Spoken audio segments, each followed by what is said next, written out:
at the end of the summer, Glick and his bunkmates as oldest senior boys get to do the rope burn competition at Color War in front of the whole camp. And Glick kind of muses that as Jewish boys, they're told that on the day of their bar mitzvah, that is when they become a man.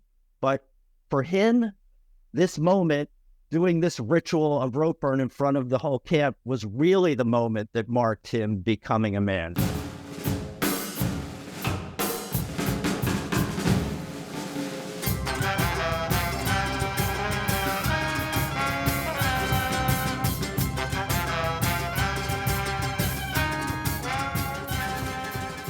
Welcome to Amusing Jews, where we celebrate Jewish contributors and contributions to American popular culture. I'm Jonathan Friedmann. And I'm Joey Angelfield. Producer-engineer Mike Tomren is working somewhere behind the scenes. Amusing Jews is a project of Adat Chaverim, Congregation for Humanistic Judaism, the Cool Shul Jewish Cultural Community, and Atheists United Studios. Hey, Joey. I didn't go to Jewish summer camp growing up. I went to orchestra camp with our producer-engineer Mike Tomren. And later, I went to jazz camp. But these weren't really the same as the classic summer sleepaway camp experience. Yet because I watched Ernest Goes to Camp so many times when I was a kid, it's almost as if I did have that experience. Our guest today didn't need Ernest P. Worrell to teach him about camp. He spent 10 summers at a Jewish summer camp, first as a camper, then as a waiter, and finally as a counselor. He tells a fictionalized version of his camping days in a new graphic novel. He shares so much, in fact, that one female reviewer wrote, "It made me glad that I wasn't aware of what teenage boys were thinking when I was their age." We're delighted to chat with Eric Glickman, a cartoonist who spent 36 years in advertising before switching gears and becoming an art educator. His new graphic novel, Camp Pakne and the Dyn-O-Mite Summer of '77, reveals what really happened at Jewish summer camp and comes with a warning: this is not a book for kids. Eric, welcome to Amusing Jews. Thanks for having me. I'm very excited to be speaking with both of you. In recent years, there have been several books and graphic novels dealing with summer camps. Kayla Miller's Camp, Axel Lenoir's Camp Spirit, Morgan Matson's The Firefly Summer, Farah Brosgall's Be Prepared, and others. Most of these are cutesy YA stories written by women and aimed at girls. You tell a very different story in Camp Pock-a-Wocknee. What inspired you to put this cruder, unvarnished camp story out into the world? Well, I appreciate you acknowledging that this is a cruder and more unvarnished camp story.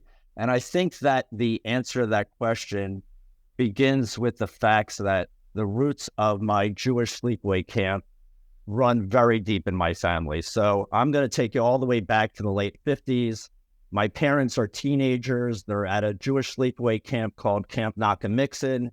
There they meet and fall in love. And as a little kid, that fact that they met at this camp was sort of a big part of my family story. And so when I was 11, I went off to that very same camp for 8 weeks. And right from the start, I became one of those kids who lives his life 10 months for 2, which means you basically suffer through the interminable school year just so you can get to those 8 magical weeks that you get to spend at camp. And camp was this place that, and I don't think this is unique to me, but this was a place where I truly felt comfortable in my own skin. You know, it was a place where I felt like I could be the best version of myself.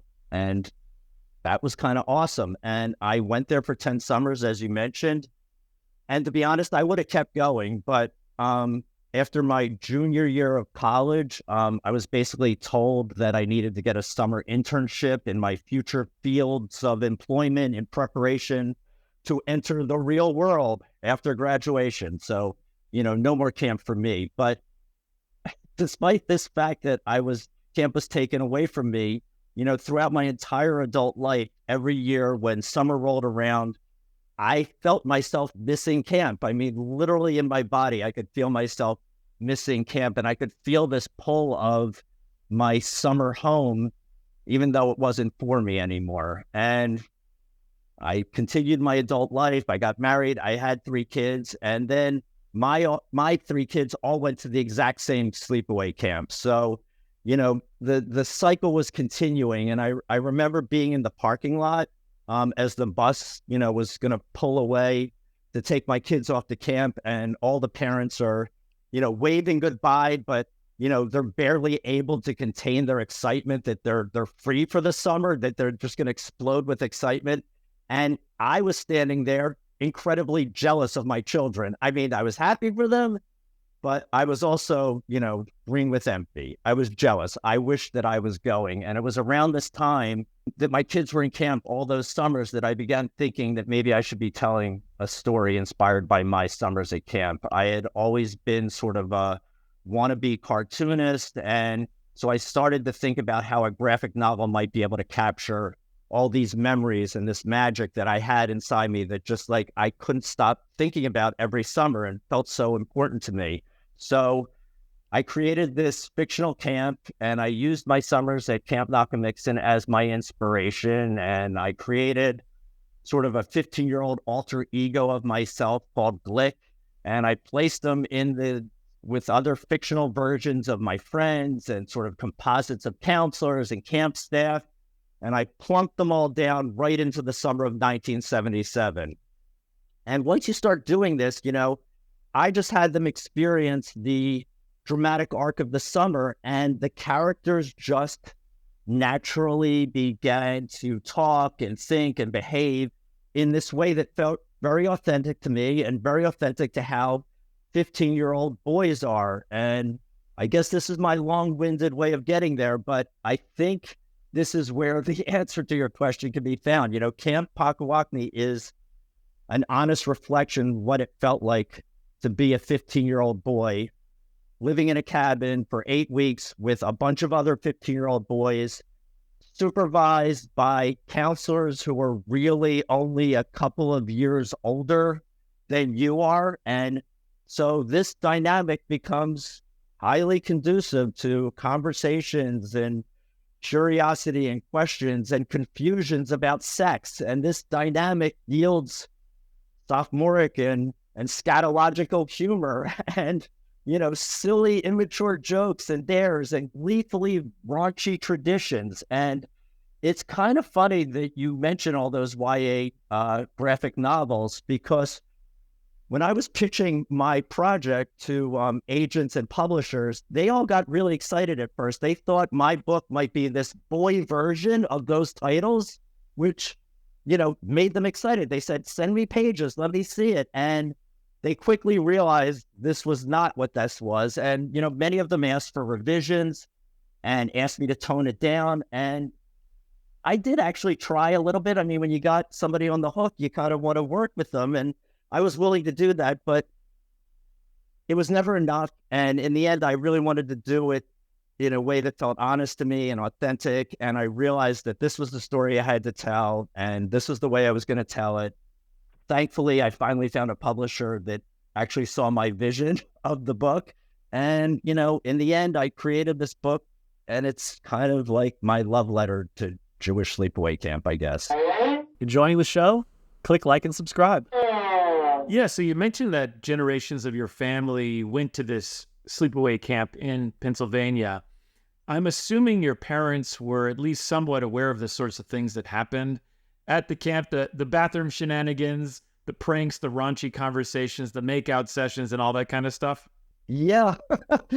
Yeah. I think my parents more or less knew what was going on. I mean, as I mentioned, they went to camp in the late 50s. I started going in the 70s. So obviously there were some differences, just the way society was. But I think there is something about summers in sleepaway camp that is kind of timeless. You're in this sort of hermetically sealed space, and the things that happened at camp when my parents went and the things that happened at camp when I went, and then when my kids went, in the end, they're a lot more similar to each other than they are different. The friendships and the romances and the traditions, and there's sort of like a rhythm to the summer, and these things are all sort of very specific to that insular world of sleepaway camp, and it's kind of timeless. So yes, my parents knew what was going on.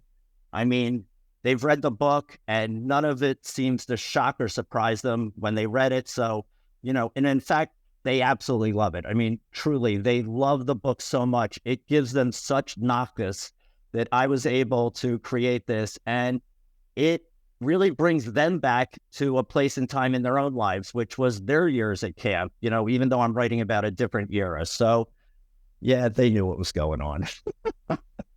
Do you think those YA books for girls are actually inaccurate in the way that they depict it, or is the girl experience that much different from the boy experience?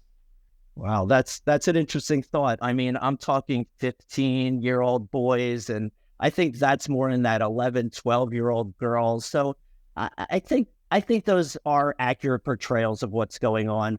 I think that if you kind of dialed it up a little older, probably they would start to live in the same space as my book does. Other than the occasional token blessing over a meal, there isn't a lot of Jewish-specific content in the book. What made Camp Pock-a-Wocknee Jewish? Maybe just the identities of the campers, counselors, and owners? The thing is that the camp that I actually went to was more religiously Jewish than the one that I depict in the book. We actually did have Friday night and Saturday morning Shabbat services, and we did the daily blessings before meals, which I did depict. But I think what I was more interested in capturing was this feeling that I had, that I was at a place that everyone was a Jew and that we were all kind of connected more in a culturally Jewish way, whatever that means, that we sort of all shared a certain way of relating to the world.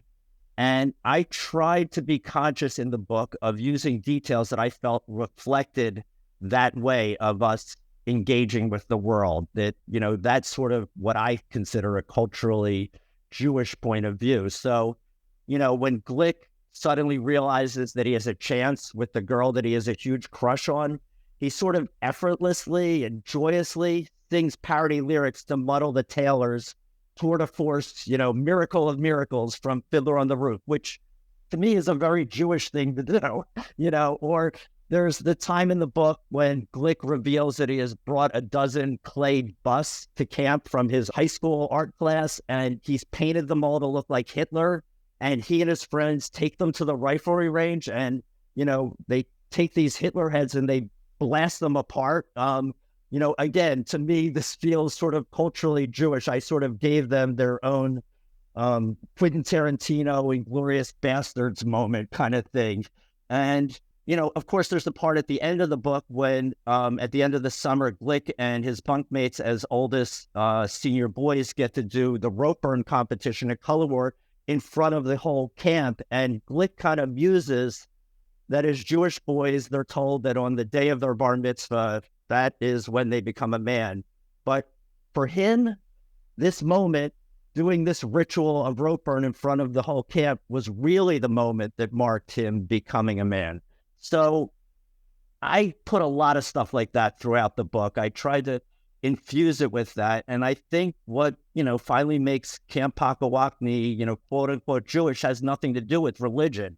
It is the fact that, as you said, everyone at the camp is Jewish, and that they're all sort of aware of this fact. And so they can all sort of like easily connect and share these sort of cultural points of views and references and experience. And it's a language that they know each other understands. It becomes shorthand. It becomes a way of them sort of like being one with each other. And they can't necessarily do that at home when they're not just with Jewish people. Yeah, along those lines, you describe the camp experience as a Delusion. Could you tell us more about what that means? Well, I came up with this term Delusion in an attempt to capture the feeling actually that we were just talking about, that, I was in a camp where everyone was Jewish, and the gist of the Delusion is that at home, in the real world, which I feel like I keep saying this, the real world is anytime not in camp, just so you understand, in the real world, I lived amongst Jews and Gentiles. So at home, I was an okay athlete. And at home, I had absolutely no chance with girls. But at camp, I was living in this magical bubble with only other Jewish kids. And so for 8 weeks, I seemingly possessed great athletic ability. And I seemingly possessed a way with girls. So at camp, I had something going regarding these two things which were so important to me, sports and girls. And neither of these things were really very available to me at home. Success in these spaces was not something that I had. So this was an idea that I really wanted to capture in the book. And I came up with this term, the Delusions of Sleepaway Camp. And I decided to create a character to represent this idea. And, what's great about comics is that it's so conducive to doing something like that, So I created this sort of godlike character. He's an old man with crazy wavy hair and a long gray beard, and he wears a robe and sandals. And this character, the Delusion, appears whenever Glick is able to achieve something that he feels he could never achieve back in the real world, athletically, certainly, but especially romantically. And in these moments, the Delusion, appears and shoots these energizing bolts of lightning from his fingertips, which kind of charge Glick up and make him feel amazing.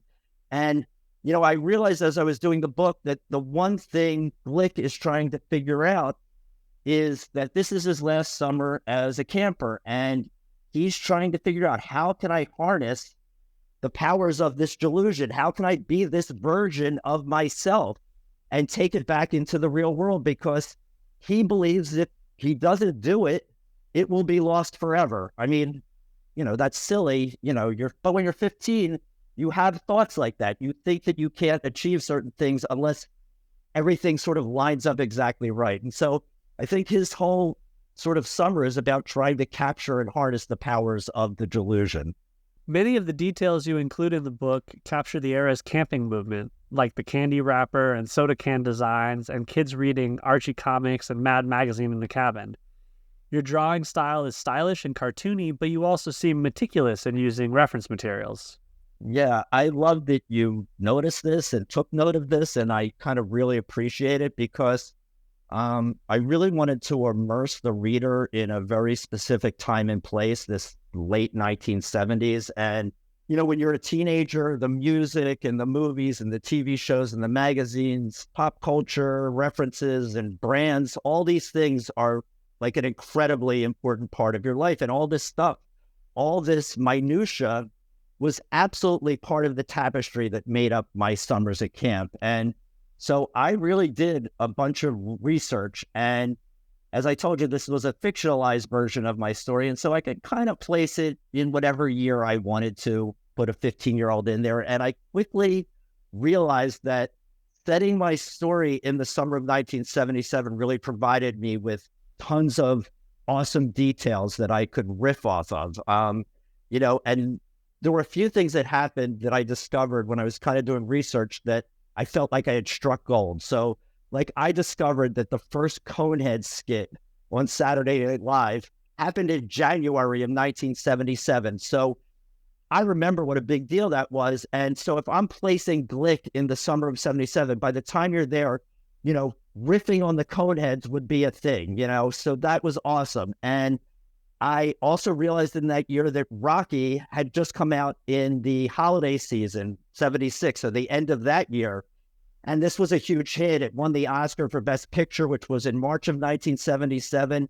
And I'm a kid from Philly, so this is a huge deal. Again, another cultural reference that I can play off. And most importantly, the first Star Wars was released in May of 1977. So the thing that they call now A New Hope was just freaking Star Wars. And, this meant, because it was released in May of 1977, that Glick could see it a few times and have his mind completely blown before he headed off for camp. So all of this stuff, which is now part of our sort of collective consciousness, was brand spanking new in 1977. And I was able to sort of weave these in as cultural touchstones into the story. And I felt like the fact that they were so brand new in the summer of 77 contributed to the nostalgia. It sort of like captured what a sort of like time of innocence this was. I mean, this is the beginning of things like Rocky, and there's 7 other movies, and the Star Wars saga, all started right around here. And then, of course, as you mentioned, there were the candies and the sodas and the magazines that we had in camp. And I could use those things also to capture the nostalgic feeling that I wanted. So it became really important for me to sort of represent all these brands and the graphic design elements of this stuff accurately. I mean, some of this might be that I'm an ad guy, and so those things are sort of important to me now anyway, but I also felt like it actually, again, contributed to the nostalgia. It made you sort of see things in a different way. And so I did research to figure out, what packaging looked like in 1977, what candies existed, how much the camp might charge us for those candies at canteen, which was crazy, I remember that I loved when I sort of like remembered and then wanted to riff on the fact that, soda cans opened, with this tab that you had a little ring and you completely pulled this thing off. And then you were left with this sort of sharp, weird, curled up piece of metal and you had to do something with it. So that was kind of fun for me to depict and talk about what we did with those tabs at camp.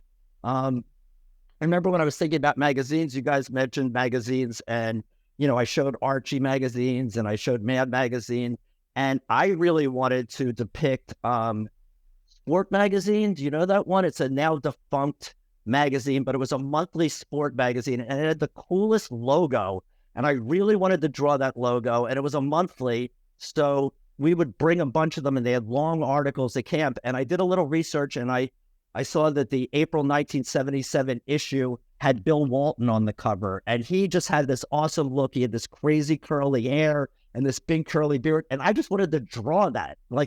So I made one of the kids holding Sport magazine, and I loved incorporating all these details, and I loved figuring out like short, fun, descriptive annotations that I could use to explain to the readers the significance of these things. I found that was great for people who had been there and had completely forgotten about them, as well as making it really accessible to people of different ages so they could understand why these things matter to me. And so I think these elements that we're talking about here, they ground the story in a specific time. They give it this sort of awesome, nostalgic mood.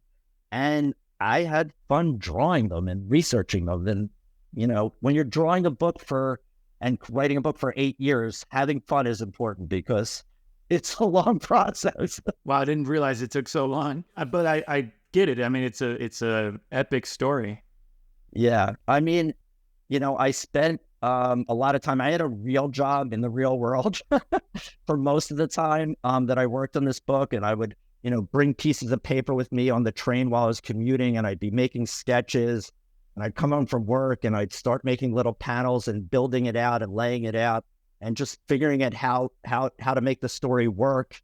And, with a graphic novel, it's interesting because, if you try to edit something, it's not like just removing a paragraph or something. You have to, if you pull out a panel or two, it sort of affects like 3 or 4 pages in front and 3 or 4 pages after. It kind of starts to collapse on itself, and you really have to kind of like rebuild parts. So it's a long process, and yeah, so I had to find a lot of ways to have fun.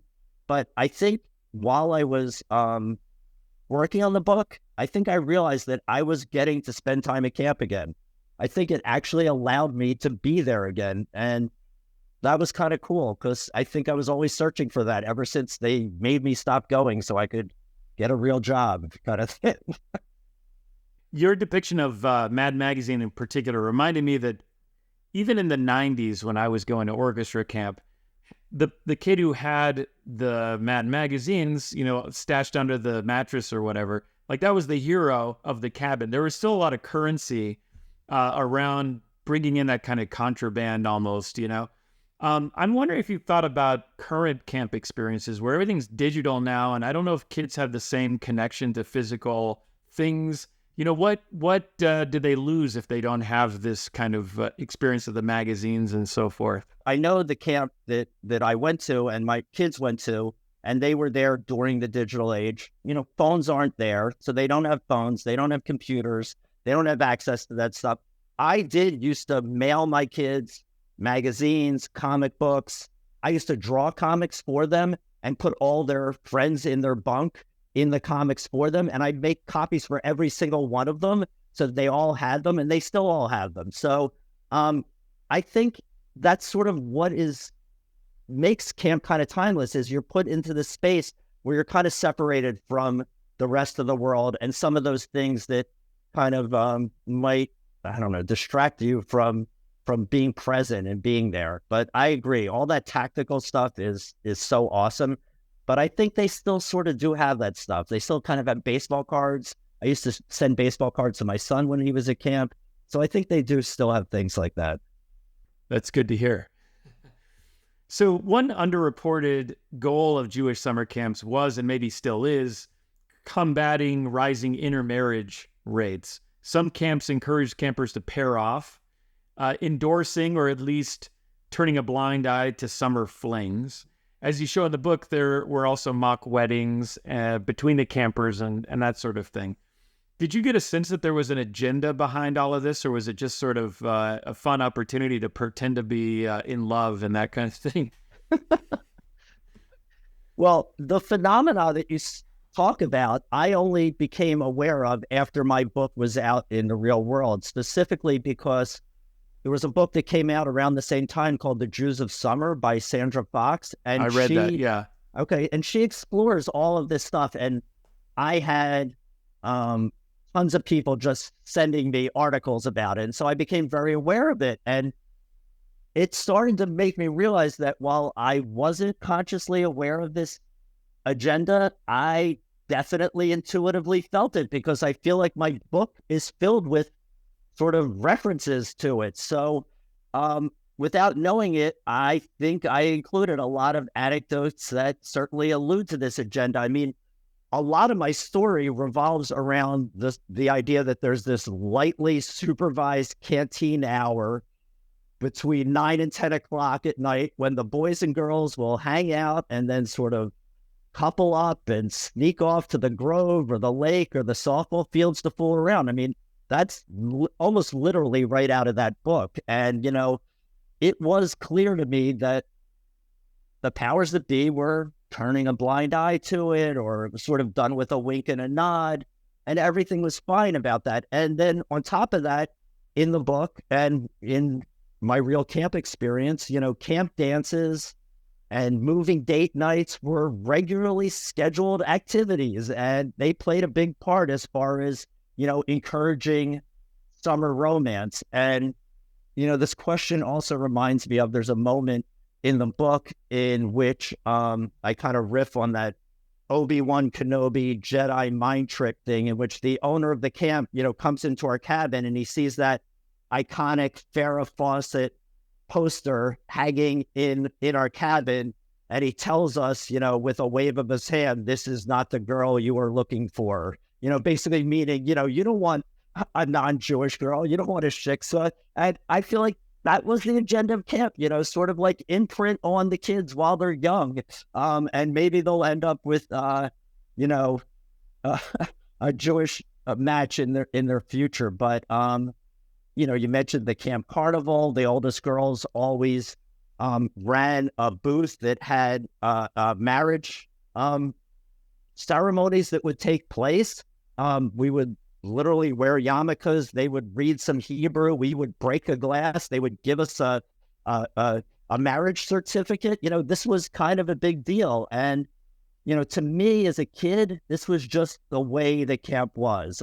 Looking back, I think there was, you know, an agenda, or at least the tradition of encouraging coupling from even earlier was still kind of going on. And whether they were doing it consciously or unconsciously, it was something that was just a part of camp that the kind of the kids expected, and it was left over from another era. And I don't know. I mean, I know that it still exists. I think they're a little more supervised than they used to be. I think camps are a little more wary of letting things happen. But certainly in my time, I think it was probably residual more than it was conscious. But it was definitely happening. It doesn't seem like anyone was complaining about it. No, absolutely not. It was, you know, as I mentioned, and the whole book is about, it was really the one place where, you know, where we felt like we could find some romance, which was nice when you were 15. What's the best way for our audience to get a copy of your book and follow what you're doing? Well, my graphic novel, Camp Pakne and the Dyn-O-Mite Summer of '77, I think I realized maybe I shouldn't have given it such a long title now that I've done so many things, but I did. It can be found in most places that you find books, whether it's on the internet or brick and mortar store. I also have a website with sort of lots of fun extras. It's camppock-a-wocknee.com. And you can also sort of follow me and some of my cartooning and other misadventures at Glick23. Well, thank you so much for joining us, Eric. It was absolutely my pleasure. I thoroughly enjoyed this. And to our audience, now back to your regularly scheduled lives. Amusing Jews is here to amuse you. If you like being amused, go ahead and click like and subscribe.